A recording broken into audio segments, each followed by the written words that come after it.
Hi, everyone. Welcome to South County Sports Zone inside the MVTV studio. I'm Gordon Spencer. Perfection, a word to describe Mission Viejo football over the past 2 seasons. A CIF championship, 21 straight wins, and looking for another South Coast League title. That would make it 7 straight league titles for Mission Viejo. They're ranked number 2 in Orange County, 9-0 overall, 3-0 in league. El Toro comes in 4-4. 0-2 in league, and they played a tough schedule. El Toro punting on their first possession. It's blocked. Colin Schooler picks it up, returns it for a touchdown. It's 7-0. Mission Viejo. El Toro aggressive on defense. Dylan Sherman gets Isaiah Miller for a loss. And then it's Brock Johnson for Mission Viejo. Back to pass, and he is picked off by Jay-Sean Wolf. And he is on his way 50 yards down to the 5-yard line. And then DeWitt Wilson does the rest. He's been great all year. A 13-yard floater, perfect for Colin Kentros. What a catch to tie it at 7. Still in the first. Wilson again, this time to Jay-Sean Wolf for 26 yards. Touchdown, El Toro. They lead it 14-7. Second quarter, Mission Viejo will tie it up. Brock Johnson to Austin Osborne, 10-yard score. It's 14-14. More good El Toro defense, causing another turnover. Isaiah Miller loses it. El Toro jumps on it. Then it's DeWitt Wilson to Jay-Sean Wolf for a 10-yard touchdown. 20-14, El Toro after the extra point was blocked. Mission Viejo ties it up. Brock Johnson to Austin Osborne, 28-yard between the defense, a touchdown. That extra point was blocked by El Toro. It's 20-20 at the half.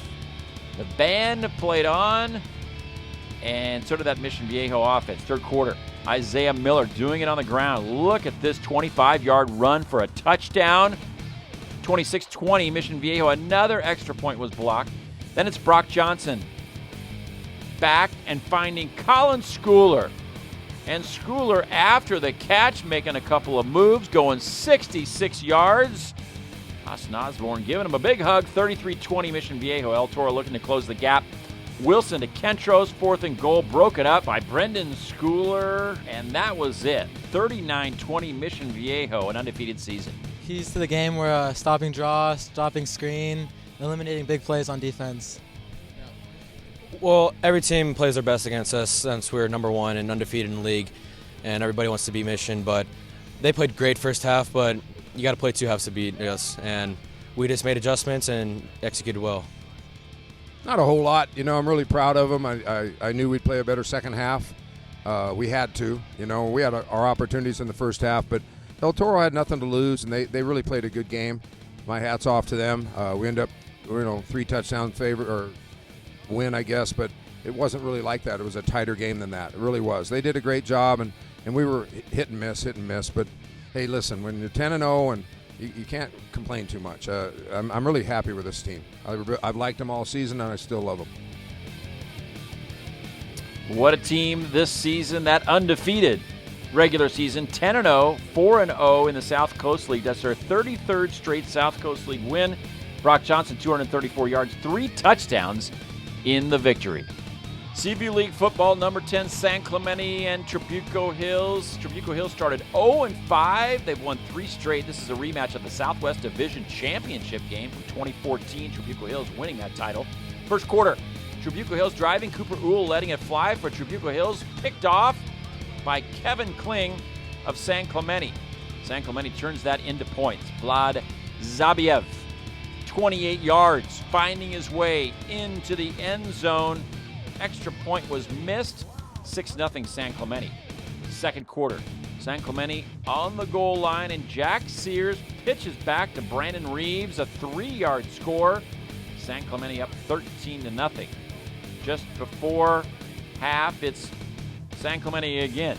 Sears to Cole Fotheringham, 15-yard touchdown. San Clemente leads it 20-0 at the half. Band final performances for these talented musicians. The last home game of the season. Third quarter, San Clemente offense continues to roll. Scoring in every quarter. Sears to Austin Whitsitt. 10-yard score, 27-0 San Clemente. Trabuco Hills trying to get on the board. Cooper Uhl picked off by Bryce Wilson. He brings it back to the 20-yard line. That led to another San Clemente touchdown and made it 41-0. Fourth quarter, Trabuco Hills finally into the end zone. Chad Crosby, 64 yards, touchdown Trabuco Hills. They trail it 41-7. San Clemente adds another late score. Whitsitt, a 14-yard scamper into the end zone. San Clemente rolls to a 48-7 win. They improve to 3-0. Trabuco Hills now 2-1 in league. 331 total rushing yards by San Clemente. Zabiev 150 yards and a touchdown in the victory. Well, San Clemente can win the Seaview League outright with a win over Aliso Niguel in the final game of the regular season. When we come back, more Seaview League football with a playoff spot on the line and a top 10 water polo matchup. That's when the South County Sports Zone rolls on.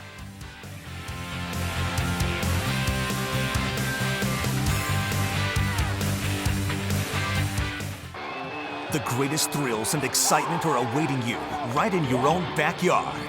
The CIF Southern Section and your SoCal Ford dealers encourage you to go to a game at your local high school.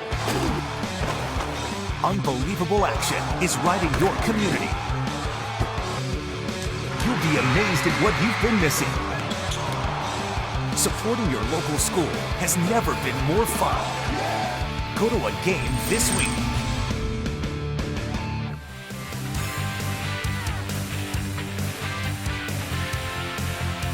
Welcome back to South County Sports Zone. More Seaview League football. And the Capo Valley Cougars earned a playoff spot in 2014 with a 2-2 record. They were looking to repeat that here in 2015. Capo going as an at-large team in 2014. Aliso needs to win the last two to have a chance to get into the playoffs. They are an 0-2 record. First quarter after an Aliso turnover. Capo's Kevin Brown finds Mitchell Nikovic. 38 yards, touchdown, Capo, 7-0. Moments later, Aliso ties it up. Nick Chapman, Andre Cotton, beyond the defense, 69 yards to tie it at 7. And then it's Cotton again, this time on the ground for Aliso. 17-yard touchdown. Aliso leads it 14-7. 45 seconds left in the first quarter. Kevin Brown hits Tyler Wagner for Capo. 5-yard touchdown to tie it at 14. Second quarter, Aliso looking for the lead back. But Nick Chapman is intercepted in the end zone by Jack Stroud. So Capo marches down the field, and Tyler Wagner from a yard out scores. Capo leads it 21-14. Aliso comes right back. Nick Chapman to Brett Sable, 19-yard score to tie it again. It's 21-all at the half. And once again, the band playing on their final home game before they head off to a performance competition. Third quarter, Capo takes the lead back. Tyler Wagner, 1-yard touchdown. The extra point was blocked, 27-21. Remember that extra point that was blocked. Aliso had an answer. Nick Chapman to Blake Sable. 10-yard touchdown, 28-27 Aliso.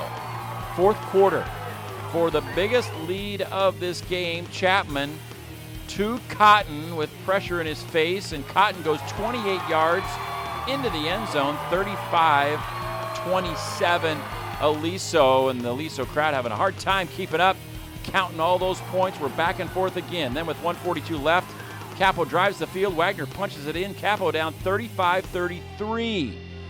They go for two for the tie, and Brown hits Andre Vera to tie it at 35. And this game needed more time to settle it in overtime. Aliso takes the lead back. Cotton with the touchdown. It's 42-35 Aliso. But Capo has the answer. Brown finds Nikovic. 13-yard touchdown. Capo's down 42-41. Capo going for the win on the 2-point conversion. And Wagner is denied. Bear Green and Jacob Myers with the tackle. Aliso holds on in a crazy, wild, wacky game, 42-41. Capo finishes the season 1-3. Aliso Niguel 1-2. Chapman, 395 yards in the air, 4 touchdowns, and 92 yards on the ground. Great South Coast League water polo matchup. Number 5, Dana Hills. Number 8, El Toro. Dana Hills number 2 in Division 2. El Toro number 4 in Division 2. That is Trent Rivers getting down low and giving El Toro a 1-0 lead. 3:35 left in the first. Dana Hills with the equalizer. Adam Cole makes it 1-1. The first meeting, Dana Hills won this one 12-10. Dana Hills takes the lead back at the end of the first. Bennett Williams 2-1 Dana Hills. Second quarter, 3-1 Dana Hills after a penalty shot. El Toro gets one closer as Connor Wild rips that shot in. El Toro down 3-2. Back to back for El Toro on the power play. Chad Nelson, and it sneaks in. It's tied at 3. 51 seconds left in the half. Dana Hills takes a 4-3 lead. Bennett Williams gets one in. Justin Turner and the El Toro Chargers staying close, looking for the upset. Third quarter, 5:50 left. El Toro ties it up again. Trent Rivers, the exclusion goal, it's 4-4. Dana Hills then goes up by 2 on back-to-back goals. Jack McLaughlin makes it 6-4 Dana Hills. But here come the Chargers. Connor Wild battling and getting the goal. El Toro down 6-5. Then Jack Layton for El Toro. The equalizer, and it's tied at 6. Dana Hills takes the lead back. Bennett Williams on this nifty backhand shot and goal. 7-6. Fourth quarter, it's all Dana Hills. Kai Hansen breaks loose. Gets down there, takes the shot. It's 8-6 Dana Hills. Then a nice setup by Kai Hansen, who just scored that goal.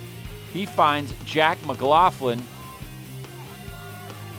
and that'll do it. Dana Hills scores 4 in the fourth quarter to win it by a score of 10-6. That'll silence the crowd. Big win for Dana Hills.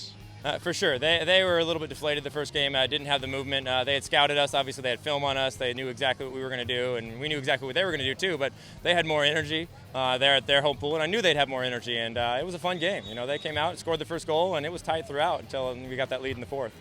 They definitely came out in more of a press. The last game they were in more of a drop, and then this game they came out pressing and really playing hard. They knew they needed a win, and they were getting after it.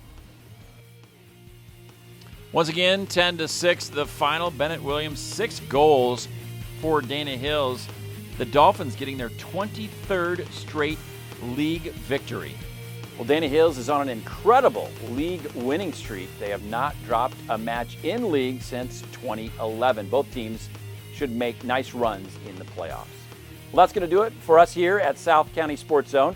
You can log on to cityofalisoviejo.com or missionviejolife.org for all of the episodes. And if you're a tennis fan or just want to see some great athletes in action, November 3rd through 7th at the Marguerite Tennis Pavilion, go check out the Uniqlo Wheelchair Doubles Masters. Thanks for watching. I'm Gordon Spencer. How could you?